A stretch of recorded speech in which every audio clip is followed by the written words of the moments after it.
Welcome back to our study with smart brain friends. तो चलिए हम लोग मध्यकालीन भारत का विविध को देख पढ़ते हैं। विविध। पृथ्वीराज विजय का लेखक कौन था? ये थे आपको जैनक। नागर द्राविड़ और बेशर है कौन है? तो ये हो गया आपको भारतीय मंदिर वस्तु की तीन मुख्य शैलियाँ। बड़ा इमामबाड़ा कहाँ स्थित है? ये है लखनऊ में। किस राजपूत शासक ने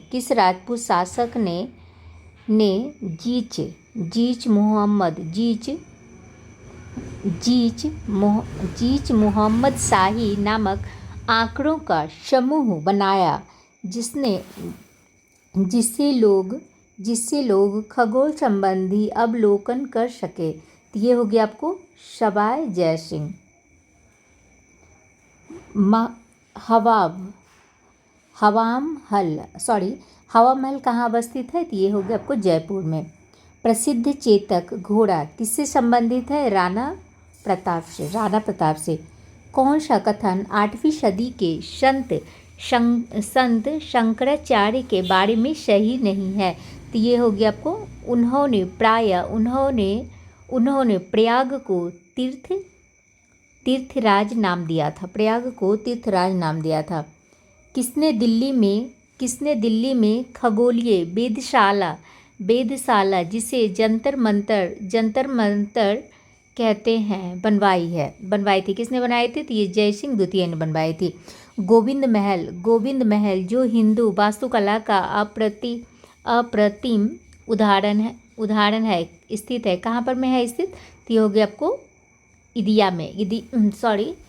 दतिया में स्थित है। दतिया में। कौन बीजगणित के क्षेत्र में अपने योगदान के लिए विशेष रूप से जाना जाता है? तो ये हो गया आपको भास्कर। कौन सबसे प्राचीन वाद्य यंत्र है? तो ये हो गया आपको वीणा। कौन से बृहद मंदिर के प्रारंभिक अभिकल्पना तथा निर्माण सूर्यवंशम द्वितीय के राज्यकाल के दौरान हुए थे? तो ये हो गया थे आपको अंकोर वाट मंदिर। किस कंपनी ने सर्वप्रथम भारत में रेल सेवा प्रारंभ की? तो ये हो गया आपको great Indian peninsular GIP railway. निर्माता और स्मारक हो गया अलाउद्दीन खिलजी ने क्या इसका स्मारक कहाँ है? तो अलाई दरवाज़ा जो कि दिल्ली में है। अकबर का बुलंद दरवाज़ा फतेहपुर सीकरी। शाहजहाँ हो गया आपको मोती मस्जिद आगरा। औरंगज़ेब हो गया आपको मोती मस्जिद दिल्ली। वर्ष 1798 ईस्वी में लॉर्ड वेलेस्ली द्वारा प्रस्तावित सहायक संधि को स्वीकार करने वाला सबसे पहला भारतीय शासक था कौन था? तो ये हो गया आपको हैदराबाद का निज़ाम। भारत का प्रथम गवर्नर जनरल वॉइस रॉय था कौन था? तो ये था आपको लॉर्ड कैनिंग था। तीसरे आंग्ल मैसूर युद्ध को रोकने के लिए टीपू सुल्तान ने अंग्रेजों के साथ कौन सी संधि की? ये हो गया आपको श्रीरंगपट्टनम की संधि। किस सिख गुरु ने फारसी में जफरनामा लिखा था? तो ये लिखा था आपको गुरु गोविंद सिंह ने लिखा था।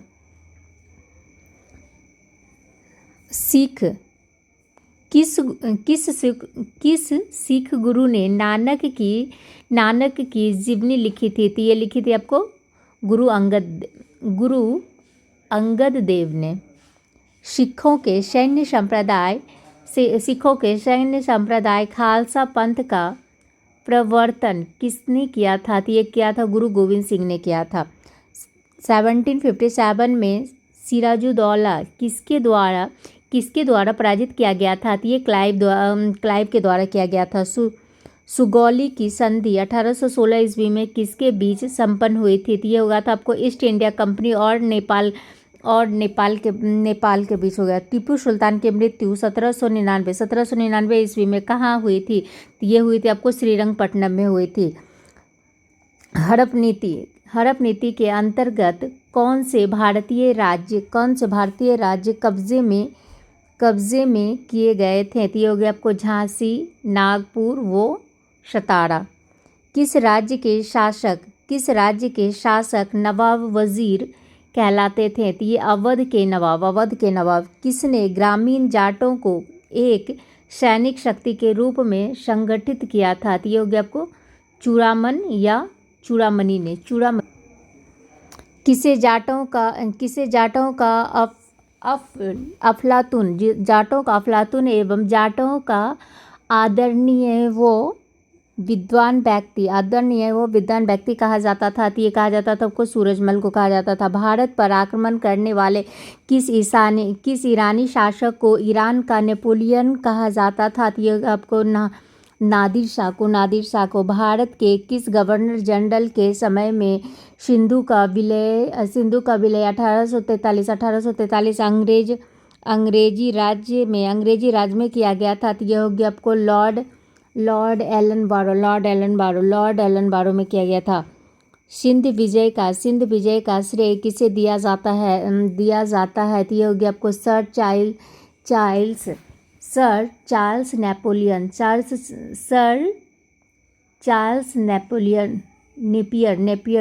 चार्ल्स नेपियर को।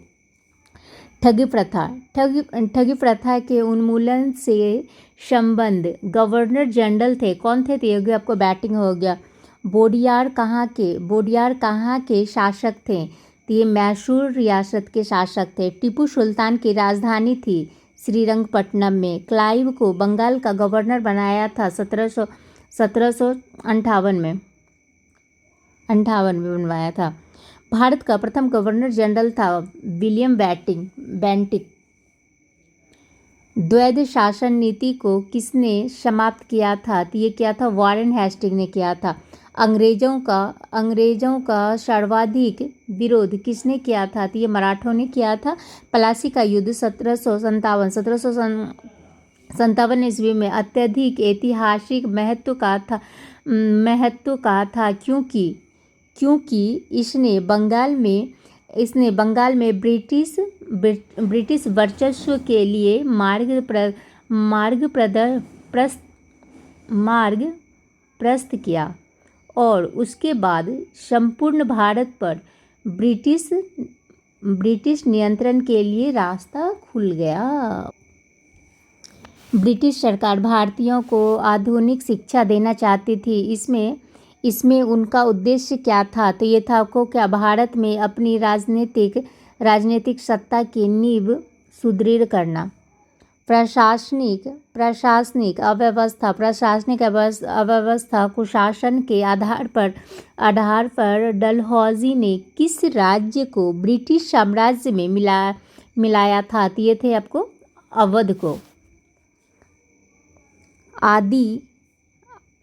आदि ग्रंथ किसने संकलित किया था? तो ये किया था गुरु अर्जुन ने किया था। भारत में आधुनिक शिक्षा प्रणाली की नींव किससे पड़ी है? तो ये हो गया 1835 में लॉर्ड मैकाले के द्वारा। पंजाब में सिख राज्य के संस्थापक थे रंजीत सिंह। किसने फ्रांसीसी विशेषज्ञों की मदद से डीडी गुल में एक आधुनिक शस्त्रागार स्थापित किया था? तो ये हो गया आपको हैदर अली ने। किस मुगल बादशाह ने 1733 ईस्वी में बिहार की सूबेदारी बंगाल के नवाब सुजाउद्दीन को प्रदान की? तो ये हो गया आपको मोहम्मद रंगीला ने। अंग्रेजों का पेंशनर बनने वाला प्रथम मुगल बादशाह था, कौन था? तो ये था आपको शाह आलम द्वितीय। गोद प्रथा पर प्रतिबंध लगाने वाला गवर्नर जनरल था कौन था? लॉर्ड डलहौजी था। पंजाब के राजा रंजीत सिंह की राजधानी कहाँ थी? तो ये था आपको लाहौर में थी। हैदर अली की मृत्यु कब हुई थी? तो 1782 ईस्वी में किस युद्ध के दौरान हुई थी? तो द्वितीय आंग्ल मैसूर युद्ध के दौरान हुई थी। ब्रिटिश सरकार का वह गवर्नर जनरल कौन था जिसने भारत में डाक टिकट शुरू किए थे? तो ये हो गया आपको लॉर्ड डलहौजी। सती प्रथा का अंत करने तथा ठगी को समाप्त करने का श्रेय किसको जाता है? तो ये जाता है लॉर्ड विलियम बेंटिक को जाता है। अवध के स्वायत्त राज्य का संस्थापक कौन था? तो ये होगा आपको सादत खां बुरहान उल मुल्क। किसने मीर कासिम तथा सुजाउद्दौला के साथ मिलकर अंग्रेजी ईस्ट इंडिया पर युद्ध घोषित किया और वे बाद में बक्सर के युद्ध में अंग्रेजों से पराजित हुए थे? तो ये हो गया आपको शाह आलम द्वितीय। ईस्ट इंडिया कंपनी और बंगाल के नवाब के बीच जब प्लासी का युद्ध हुआ उस समय मुगल सम्राट कौन था? तो ये था आपको अजीउद्दीन आलमगीर द्वितीय। ईस्ट इंडिया कंपनी के नेतृत्व में रॉबर्ट क्लाइव का उत्तराधिकारी कौन था? तो ये था आपको हेस्टिंग्स था। नवाब सिराजुद्दौला एवं ईस्ट इंडिया कंपनी के बीच संघर्ष का प्रमुख कारण क्या था? अंग्रेजों ने व्यापार छूटों का दुरुपयोग किया था। सुरक्षा प्रकोष्ठ नीति संबंधित है किससे? तो वारेन हेस्टिंग्स से संबंधित है। इलाहाबाद की संधि 1765 के बाद रॉबर्ट क्लाइव ने मुर्शिदाबाद का उपदीवान किसे बनाया था? तो ये बनाया था मोहम्मद रजा खान को बनाया था। किस भारतीयों को रॉबर्ट क्लाइव ने बिहार का नायब दीवान नियुक्त किया था? तो ये हो गया आपको राजा सिताब राय को। रंजीत सिंह ने सुप्रसिद्ध कोहिनूर हीरा प्राप्त किया था कहाँ से? तो ये शाह शुजा से। ब्रिटिश जनरल जिसने हैदर अली को पोर्टोनोवा के युद्ध में हराया तो ये थे आपको सर आयर कुट। महाराजा रंजीत सिंह के उत्तराधिकारी थे खड़ग सिंह। किस सिख गुरु ने विद्रोही राजकुमार खुसरो की सहायता धन एवं आशीर्वाद से की थी? तो ये हो गया आपको गुरु अर्जुन देव ने। सबसे अधिक निर्णायक युद्ध जिसने अंग्रेजों के भारत में प्रभुत्व को संस्थापित कर दिया था वो तो कौन सा? बक्सर का युद्ध था। 1 नवंबर 1858 को महारानी विक्टोरिया का घोषणा पत्र इलाहाबाद में पढ़कर किसने सुनाया था? तो ये लॉर्ड कैनिंग ने सुनवाया था। रंजीत सिंह किस मिसल से संबंधित थे? ये सुकरचकिया। तथाकथित कुशासन के आधार पर किस गवर्नर जनरल ने मैसूर राज्य के प्रशासन को ले लिया था? तो ये हो गया आपको लॉर्ड विलियम बेंटिक ने। किसने अपनी राजधानी मुर्शिदाबाद से मुंगेर स्थानांतरित किया था? तो मीर कासिम ने किया था। किसकी समाधि के कारण नंदेर गुरुद्वारा सिखों द्वारा पवित्र माना जाता है? तो ये हो गया आपको गुरु गोविंद सिंह की। बक्सर का युद्ध 1764 के समय दिल्ली का शासक कौन था? तो ये था शाह आलम द्वितीय। टीपू सुल्तान अंग्रेजों के साथ युद्ध में कब मारे गए थे? तो ये डाले गए थे 1799 में। सिखों के अंतिम गुरु कौन थे? ये थे आपको गुरु गोविंद सिंह थे। कौन सा युद्ध था जिसने भारत में ब्रिटिश प्रभुत्व का प्रारंभ किया था? तो ये था आपको प्लासी का युद्ध था। डिडिगुल नाम है किसका? तो तमिलनाडु में एक नगर का। बंगाल के किस गवर्नर के समय में सरकारी खजाना मुर्शिदाबाद से कोलकाता स्थानांतरित किया गया था? तो ये हो गया वारेन हेस्टिंग के। भारत में प्रथम रेलवे लाइन किस ब्रिटिश गवर्नर जनरल के समय बिछाई गई थी? तो ये हो गया आपको लॉर्ड डलहौजी के द्वारा। किसके समय में कोलकाता में प्रथम न्यायालय की स्थापना की गई थी? तो ये हो गया आपको वॉरेन हेस्टिंग। बंगाल के किस गवर्नर जनरल के काल में पिट्स इंडिया एक्ट 1784 पारित किया गया? तो ये हो गया आपको वॉरेन हेस्टिंग के।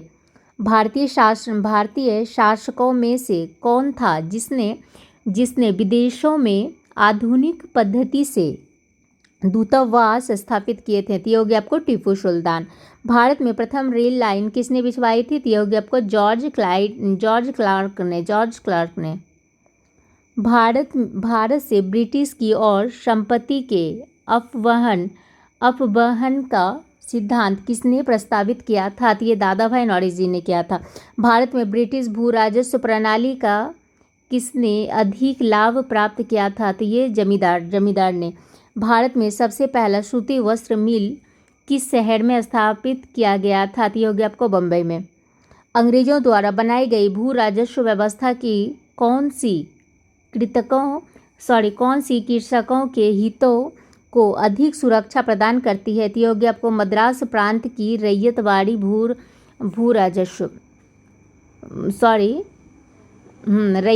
भू व्यवस्था। किसके द्वारा बंगाल और बिहार का स्थायी बंदोबस्त स्तमरारी बंदोबस्त शुरू किया गया था? तो ये हो गया आपको लॉर्ड कॉर्नवालिस। रैयतवाड़ी व्यवस्था कब लागू की गई थी? तो ये हो गया आपको 1820 में की गई थी। अंग्रेजी शासनकाल में भारत का कौन सा क्षेत्र अफीम उत्पादन के लिए प्रसिद्ध था? तो ये हो गया आपको बिहार। 18वीं सदी में बंगाल में वस्त्र उद्योग के पतन के लिए उत्तरदायी कारण क्या था? तो ये हो गया आपको ब्रिटेन को निर्यात करने वाले माल पर उच्च तटकर। नेक्स्ट क्या है? नील कृषकों की दुर्दशा पर लिखी गई पुस्तक नील दर्पण के लेखक कौन थे? तो ये हो गया आपको दीनबंधु मित्र थे। अंग्रेजों द्वारा सर्वप्रथम कहवा बागान लगाए गए थे कहाँ पे? तो वायनाड जनपद में। अंग्रेजी शासन के दौरान भारत के आर्थिक दोहन के विचार का प्रतिपादन किसने किया था? तो ये हो गया आपको दादा भाई नौरोजी ने किया था। भारत में अंग्रेजों के समय में प्रथम जनगणना किसके कार्यकाल में हुई थी? तो ये हो गया आपको लॉर्ड मेयो के हो गया। सर टॉमस मुंडो किस भूराजस्व बंदोबस्त से संबंधित है? तो ये हो गया तो रैयतवाड़ी बंदोबस्त हो गया। भारत में प्रथम रेल लाइन का निर्माण 1853 ईस्वी में किन नगरों के बीच हुआ था? तो ये हो गया आपको बम्बई और थाने। भारत में उपनिवेशी काल में हटली आयोग 1929 का उद्देश्य था क्या था? तो ये श्रमिकों की मौजूदा परिस्थितियों पर प्रतिवेदन पर सिफारिशें प्रस्तुत करना। स्वतंत्रता पूर्व अवधि में ब्रिटिश सरकार द्वारा भारत में आधुनिक शिक्षा के प्रसार का मुख्य उद्देश्य था छोटे प्रशासनिक पदों पर नियुक्ति हेतु शिक्षित भारतीयों की आवश्यकता। भारत में भारतीयों द्वारा 1881 में स्थापित हुआ तथा उनके प्रबंध में चलने वाला सीमित देयता था। प्रथम बैंक था कौन था? Awadh commercial bank. अंग्रेजों द्वारा रैयतवाड़ी बंदोबस्त लागू किया गया था तो मद्रास प्रेसिडेंसी एवं बम्बई प्रेसिडेंसी। भारत में उपनिवेशी शासन के संदर्भ में 1883 ईस्वी में पारित एल्बर्ट बिल का उद्देश्य था जहाँ तक अदालतों की दांडिक अधिकारिता का संबंध था। भारतीय तथा यूरोपीय लोगों को बराबरी पर रोकना।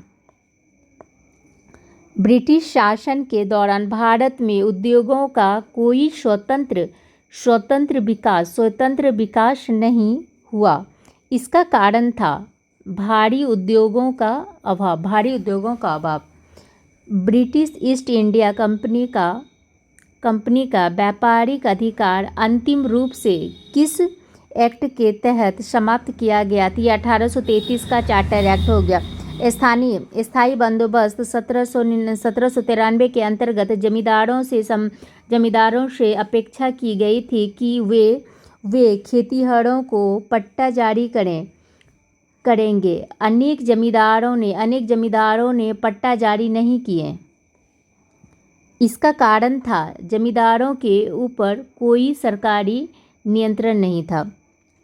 भारतीय शिक्षा का मैग्ना कार्टा महाअधिकार पत्र कहा जाता है। किसको कहा जाता था? तो वुड के घोषणा पत्र, जो कि 1854 को किसने 1911 में प्राथमिक शिक्षा को निःशुल्क एवं अनिवार्य बनाने वाला विधेयक इम्पीरियल लेजिस्लेटिव काउंसिल में प्रस्तुत किया, जिसे प्राथमिक शिक्षा का मैग्ना कार्टा कहा गया है। तो ये हो गया आपको गोपाल